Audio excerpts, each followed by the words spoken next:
Here is a number that stopped me cold when I first saw it. 47%. Nearly half of all men over 60 who are actively trying to stay strong. Men who are showing up, putting in the work, not quitting. Are training in a way that is silently accelerating their muscle loss. Not slowing it, accelerating it. Let that land for a second. These aren't couch-bound men. These are men like you. Men who take their health seriously. And they are unknowingly stepping on the gas pedal of the exact thing they're trying to stop. I'm Reid. I'm 58. I played professional ball for 12 years. And for the last decade, I have trained men over 50 full-time, not casually, not as a side hustle full-time.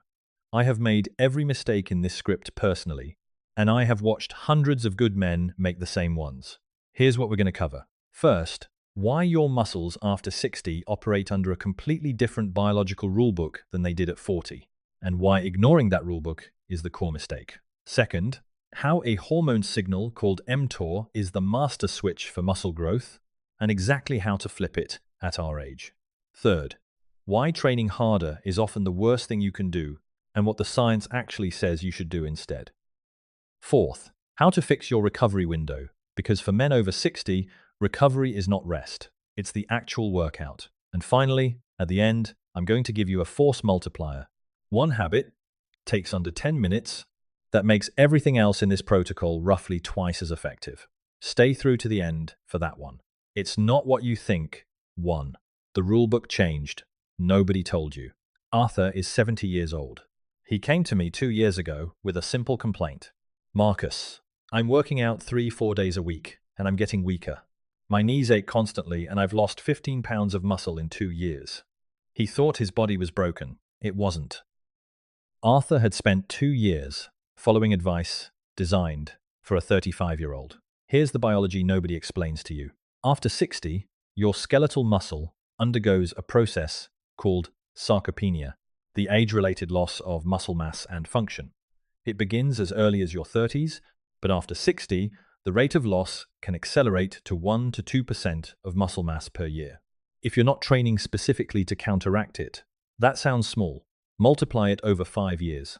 That's 10% of your functional strength gone. But here's the mechanism that changes everything. Your muscle cells have a protein synthesis pathway governed by a molecule called mTOR, mechanistic target of rapamycin. Think of mTOR as the general contractor for muscle construction. When you stimulate it correctly, it issues the orders: build, repair, grow. When you don't stimulate it at the right intensity or the right frequency, the blueprint just sits on the desk. Nothing gets built. Here's where men over 60 get it wrong. mTOR sensitivity drops with age. You need a higher quality stimulus, not necessarily a heavier weight, but a more precisely applied one to get the same anabolic response a younger man gets from a standard workout. Arthur wasn't failing because he was old. He was failing because he was using a stimulus built for someone else's biology.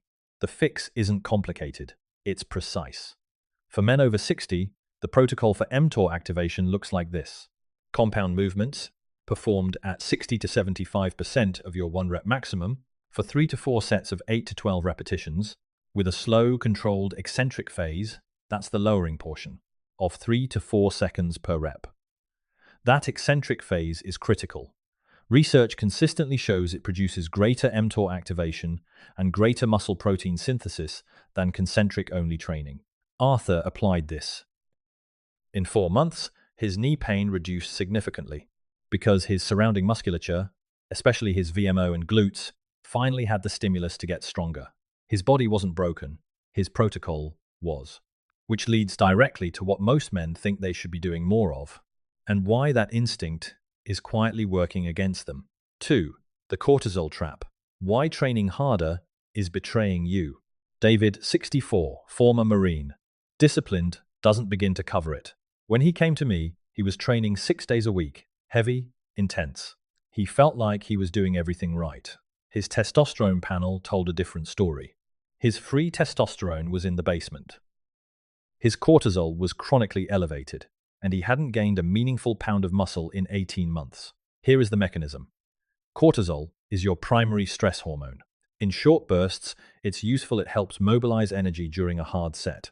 But when training volume is too high or recovery is too short, cortisol remains elevated for hours after your workout.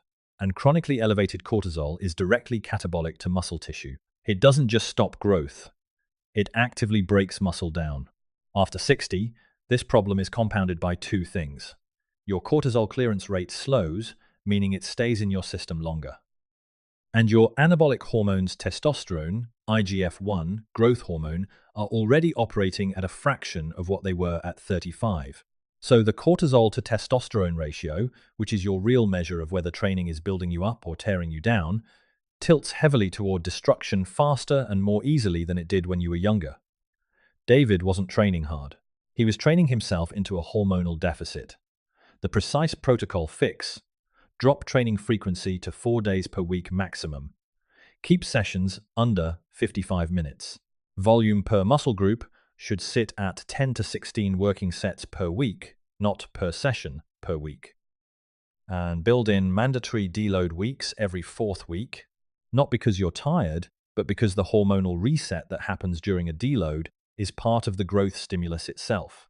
David cut his training days from 6 to 4. His testosterone panel improved within 8 weeks. He gained 4 pounds of lean mass in the next quarter. He trained less and grew more. Not because he got lucky, because he stopped fighting his own biology.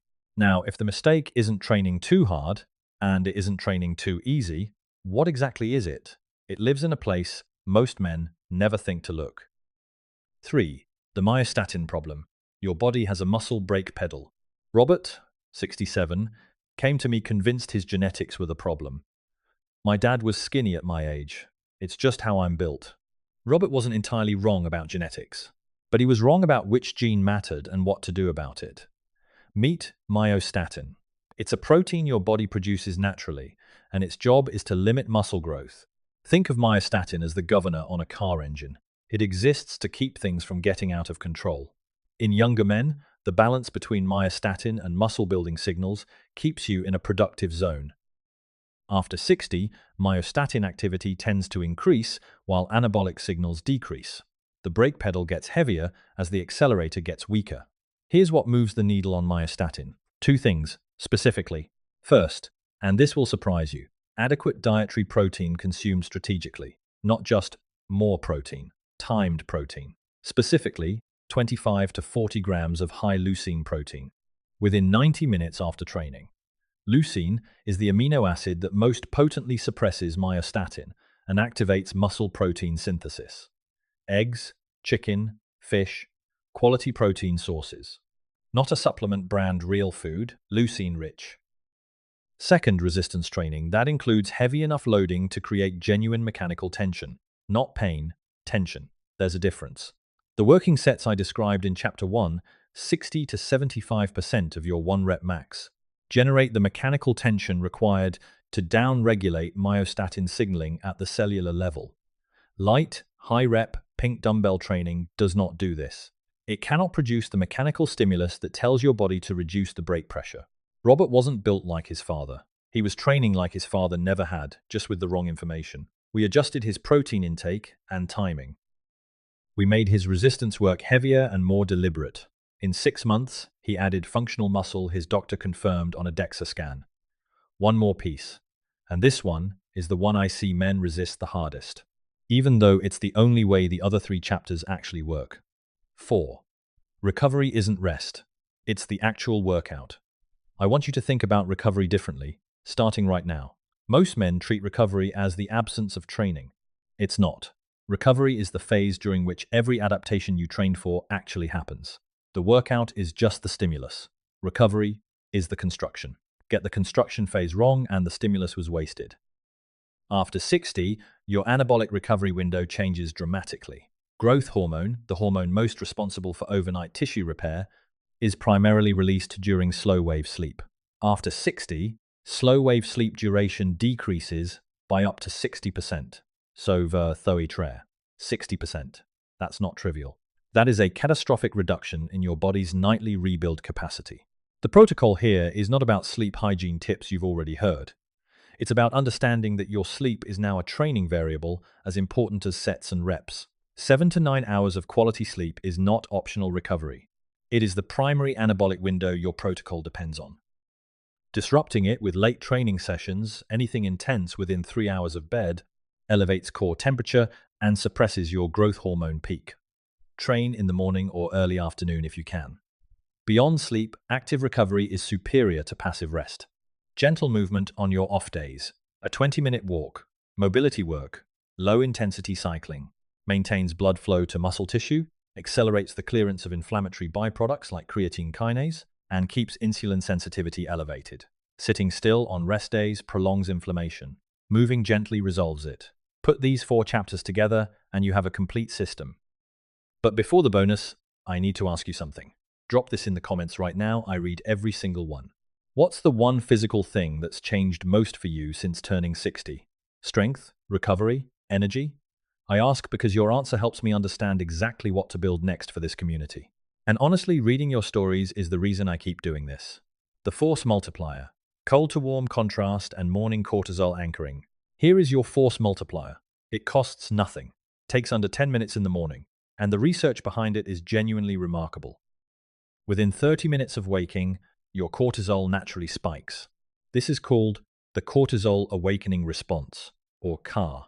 For most men, this spike is disorganized and lingers too long, contributing to the chronically elevated cortisol we talked about in Chapter 2. The intervention. 2 to 3 minutes of cold water exposure. Shower, not ice bath. No drama required. Followed by 5 minutes of deliberate sunlight exposure outdoors, immediately after. No phone, no coffee yet, just light and air. This combination does 2 specific things. The cold exposure triggers a norepinephrine spike that helps regulate the CAR, essentially organizing that cortisol spike, so it peaks sharply and resolves quickly, rather than dragging through your day. And the morning light anchors your circadian rhythm, which directly improves the quality of your slow-wave sleep 12 to 16 hours later, right back to that growth hormone release we need.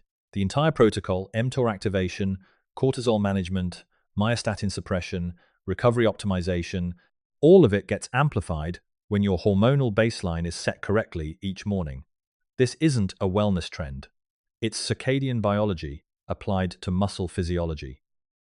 And it takes 9 minutes. If you've watched this far, I'll tell you something directly. Most men won't.